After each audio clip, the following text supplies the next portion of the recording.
afternoon and welcome to Tafakari. If you're new here, Tafakari is a Kiswahili word that means to ponder, to contemplate, or to think deeply.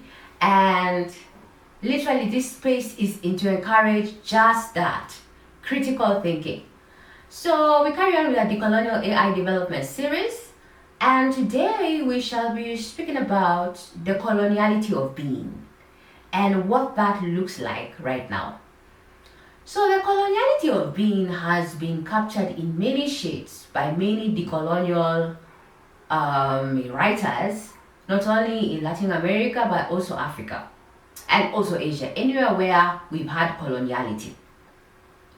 But one person who's written explicitly about it is Nelson Maldonado Torres, and we shall use that paper to help us understand what does it mean.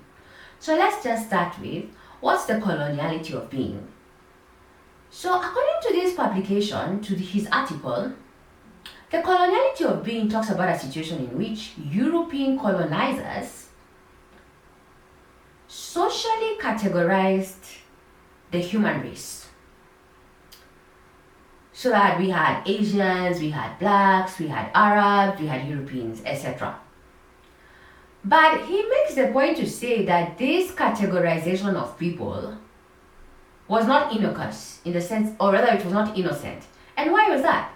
Because it was not a horizontal categorization where we acknowledge the diversity of the human race, but rather it was a vertical categorization so that there is a hierarchy. And in this hierarchy, whiteness was given first place, so that you had the European at the top, and because there's also a gender component to it, you had the European male at the top, and thereafter you had the human race, the diverse human race following based on their proximity to whiteness. Now what that means is that black people, given that they were the farthest from whiteness, were at the bottom of this artificial construction.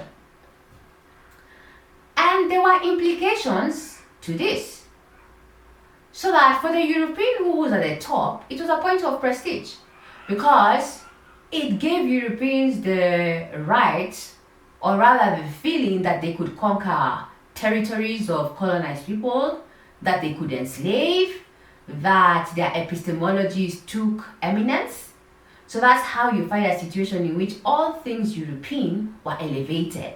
And that's how you find a situation in which colonized territories, or people who fell in these different races, happen to be the ones who were at the receiving end of all sorts of things.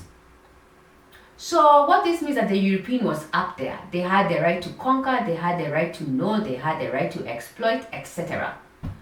For those of us far from whiteness, and more so for racialized with the black people, it was a day in hell. And by a day in hell, what that meant is that black people were invisible, black people were expendable, literally black people were not recognized as human beings.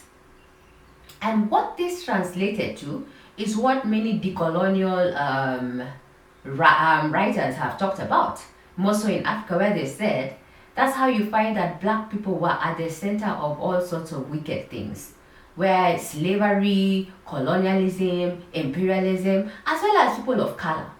But the black body, was subjected to some of the most inhumane activities just by virtue of the fact that it was farthest from this construction. And now, because there's a patriarchal element, because there's a sexuality element, anybody who fell outside, who was not male, who was queer, had a day in hell. That's the nutshell. So never mind that colonialism ended, historians talk about coloniality. And what that means is that yes, colonialism in its literal sense ended, but we still have coloniality. And this is where the coloniality of being is relevant, because what they're trying to say is that yes, we did away with the literal thing, but as we speak right now, in our current environment, we still have those racialized hierarchies in place. And that brings to us to how this manifests in AI development. AI development, when we speak about labor, you notice that there's a racialized, labor is racialized. And what this means is that, for example, you find that high-paying jobs, the programmers, the founders, the marketers, high-paying jobs are concentrated in the global north. And because there's a patriarchal element to this, you find that it is white males who happen to benefit from this hierarchy. Whereas you find that lowly paid jobs in AI development, as important as they are concentrated in the global south. And what this means is that for these low paying jobs, you find these workers are invisibilized, are deemed expendable. An example of that is data workers. Until they came out and through numerous exposés like the famous Billy Perigo one on Meta, you never know who these workers are. And yet they do important work because AI needs human beings. These workers are responsible for annotating annotating data, that is labeling it. And we have another component that is content moderation, which is even more taxing because workers in this space have the responsibility of taking down really for the lack of a better word, wicked content, right? So that when you flag something is offensive on a social media platform, it's not the AI that's going to take care of that. There's somebody in the background working in a business procuring office that is going to take that content down. And because a lot of this content is so graphic, sexual abuse, dismemberment, you find that these workers have a lot of psychological distress. And yet they are underpaid, yet they are invisible, and sadly even expendable. And you can see this in the way, for example, there's a concept called regulatory arbitrage, in which tech firms exit markets when such exposés happen. And when the tech firm exits the market, the workers are rendered jobless overnight at the same time. So you can see this concept of black people being invisibilized and deemed expendable. And that is the coloniality of being. Let's take another category of people, miners.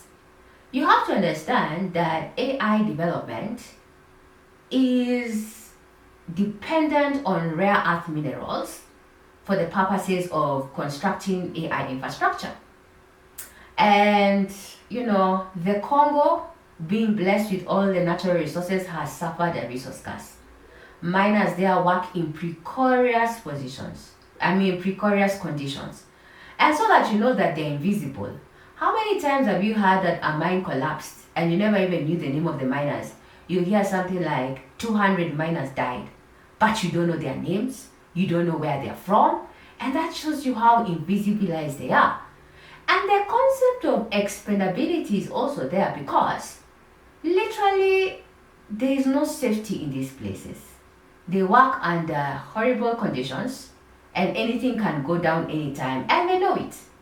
They know that death is not a metaphorical thing, it can actually happen. And the final example is what in Kenya we talk about Mzungu as a service, or the Mzungu co-founder issue. And this is basically just saying you have startups, you have Africans looking for funding, and because investors, because the ecosystem is reliant on foreign investments, what typically happens is that investors are comfortable when there's a white face in the picture. And that's how you find that a lot of startups have to have a white face. Never mind that Africans on themselves are competent. And that is a situation of what we call the coloniality of being. And it's a real thing because so many startups without without having to rely on the Mzungu as a service, suffer from a funding issue. So this is a real thing. And I remember this it was brought out so vividly by Tony Dung when he said, he had this startup. I mean, they had this venture and he had a Mzungu partner. And, they do the whole presentation. But when it came to discussing the money, he actually had to leave. And he said he felt so humiliated. And so that's what the coloniality of being is as a concept. And it's a real thing because essentially what we are saying, right now, never mind we are under independence and stuff like that, right? Never mind colonialism not there, that hierarchy is still in place. And so what does a decolonial turn look like? A decolonial turn looks like abolishing those hierarchies so that we are all equal, as Steve Biko said, right? Yeah, so that's what I had for you today. And until next time, kwaherini.